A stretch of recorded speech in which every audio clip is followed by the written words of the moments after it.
Assalamualaikum warahmatullahi wabarakatuh. Selamat ketemu kembali dengan saya Peci Miring Ahmad Bahar, wong Blitar di Kecamatan Sananwetan. Tapi sekarang lagi di kota lain.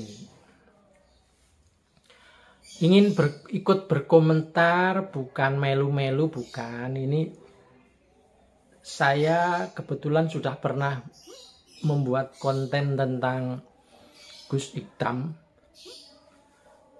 Ini kaitannya dengan klarifikasi masalah permohonan maaf Gus Ikdam kepada sekelompok pengajian di Lamongan. Jadi saya sudah seperti saya akan duga akan terjadi hal-hal yang seperti ini. Ya, cerita singkatnya, ada kelompok pengajian atau panitia pengajian yang ingin mengundang Gus Ikdam ke Lamongan.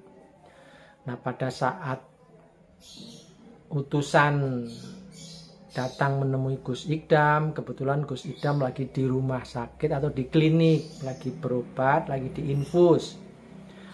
Tetap akhirnya nggak bisa ketemu. Hanya hari berlalu, hari berlanjut, ternyata orang yang menginginkan kehadiran Gus Ikdam itu mungkin menjalankan kegiatan pengajian dengan memasang Gus Ikdam dalam beberapa foto di mungkin semacam pengumuman lah, mungkin di beberapa tempat. Jadi foto di Gus Ikdam dipasang dengan jadwal bla bla bla.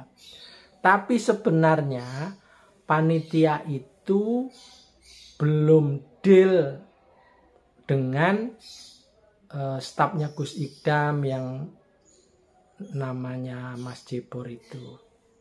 Jadi akhirnya barangkali kejadian ada beberapa jamaah yang hadir dan ternyata Gus Ikdam tidak datang. Karena memang belum deal, bagaimana mau bisa datang ke tempat itu gitu ya. Akhirnya banyaklah muncul TikTok yang mungkin mengkritik, mengomentari dan lain-lain dan lain-lain. Saya kira ini resiko orang ngetop seperti Gus Ikdam. Jadi resiko kalau orang ngetop itu ya seperti itu.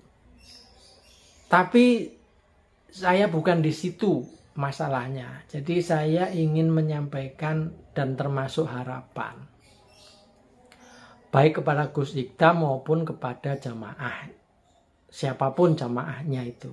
Jadi gini, saya juga nggak tahu ya, kalau ada orang yang lagi viral, lagi ngetop, kemudian kok cenderung banyak kelompok masyarakat ingin mengundangnya gitu. Padahal kalau dari segi kewilayahan, dari segi kedaerahan dan dari segi banyak hal, kan katakanlah di Lamongan, kan saya kira juga banyaklah dai gitu ya, yang top, yang bagus, yang ini. Tapi kenapa yang diundang kok Gus Ikdam yang orang Blitar? Nah, tapi kalau mau dijawab atau ditanya soal kayak begini, ya pasti jawabannya ya kita ingin menyenangkan jamaah karena Gus Ikdam lagi ngetop, orang kan akan senang kalau Gus Ikdam bisa hadir. Nah, masalahnya kan Gus Ikdam itu orangnya cuma satu. Jadi kalau dari sisi jamaah sering memang cara berpikirnya begitu. Saya kira dimanapun di wilayah di tanah air itu kalau lagi ada bukan hanya kayak kiai atau dai gitu ya, bukan, tapi mungkin kayak dangdutan, kayak stand up komedi atau apapun lah. Kalau yang lagi ngetop ya pastilah banyak sekali ya yang ingin menghadirkan, ingin mengundang. Nah, sekarang seperti yang pernah saya sampaikan bahwa apakah tidak sebaiknya dari pihak Gus Idam itu juga memilih-pilih lah, memilah-milah,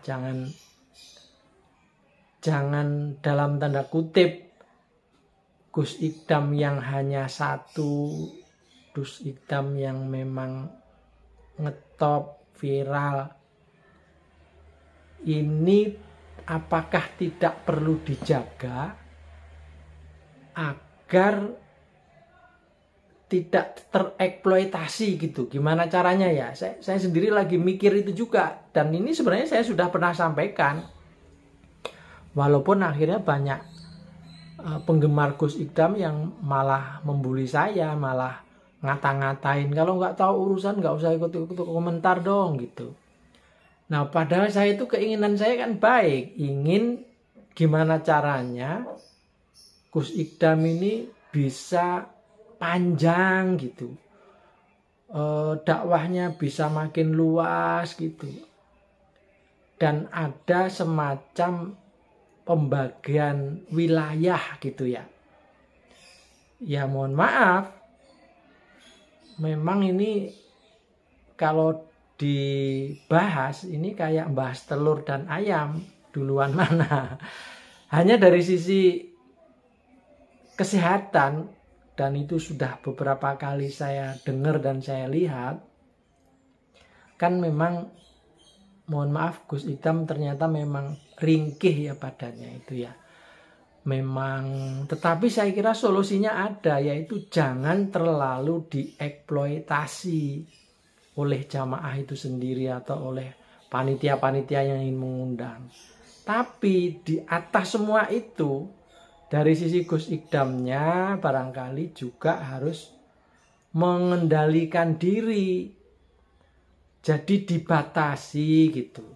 Masa sehari di 3 tempat. Itu menurut saya udah gila, itu udah. Mungkin ada nggak yang 4 tempat, saya nggak tahu ya. Tapi yang saya dengar pernah ada di 3 tempat. Ya kayaknya kok kayak kemerungsung banget gitu loh. Mohon maaf juga kayak rakus banget gitu loh. Jadi saya kira istilah rakus juga salah juga. Nggak boleh juga ada istilah rakus. Jadi saya kira ini di sisi panitianya Gus Idam atau asistennya atau ajudannya itu, atau yang dikasih tugas menjadwal, ini harus tega saya kira ya, menolak, tega membatasi, mengingat kesehatan Gus Idam yang memang sudah beberapa kali mengeluh seperti itu. Ya saya kira manusiawi juga lah. Kan Gus Idam juga manusiawi, manusia, bukan malaikat yang kuat, yang hebat, itu kan bukan juga gitu. Jadi dengan adanya rame-rame klarifikasi soal Gus Idam dan Pekalongan ini, Lamongan ini, saya kira salah satu solusinya ini kalau boleh usul nih kepada yang memberi jadwal, jangan ya dibatasilah jumlah untuk menerima job, kalau ini dianggap job ya pengajian ini, dibatasi agar Gus Idam tidak tereksploitasi dan juga tidak terlihat rakus untuk melalang buana kemana-mana itu.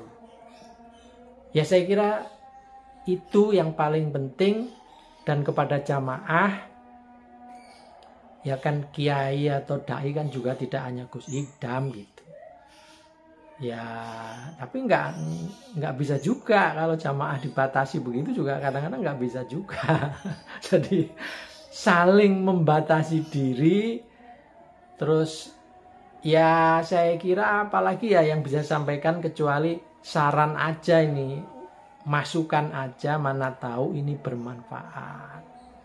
Jadi sekali lagi kebutuhan masyarakat untuk mengundang Gus Idam itu ya kalau bisa ya dikendalikan juga. Sebaliknya Gus Idam dan timnya juga harus tegaan untuk keberlangsungan Gus Idam sendiri dalam jangka yang panjang, gitu maksud saya. Nah, caranya gimana ya harus tegas. Jangan semua diterima, semua di ini, kecuali kalau Gus Idamnya robot gitu. Jadi ya saya kira kan Gus Idam juga manusia biasa yang punya capek, punya keluarga, punya istri, punya anak, ada hak untuk diri sendiri juga gitu. Dan kalau banyak-banyakan pahala, apakah dengan ngaji di mana-mana itu akhirnya pahalanya makin banyak? Saya kira ya enggak juga, ya biasa-biasa aja lah kalau menurut saya.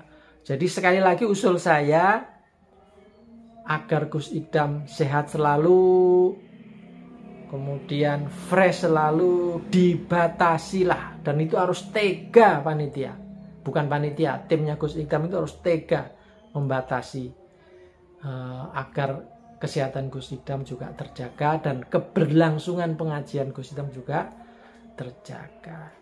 Saya kira gitu masukan saya. Mohon maaf dan salam sehat terus untuk Gus Idam. Saya penggemar Gus Idam, penggemar kiai unik dan kiai kiai yang asik lah gitu untuk zaman milenial seperti sekarang ini. Assalamualaikum warahmatullahi wabarakatuh.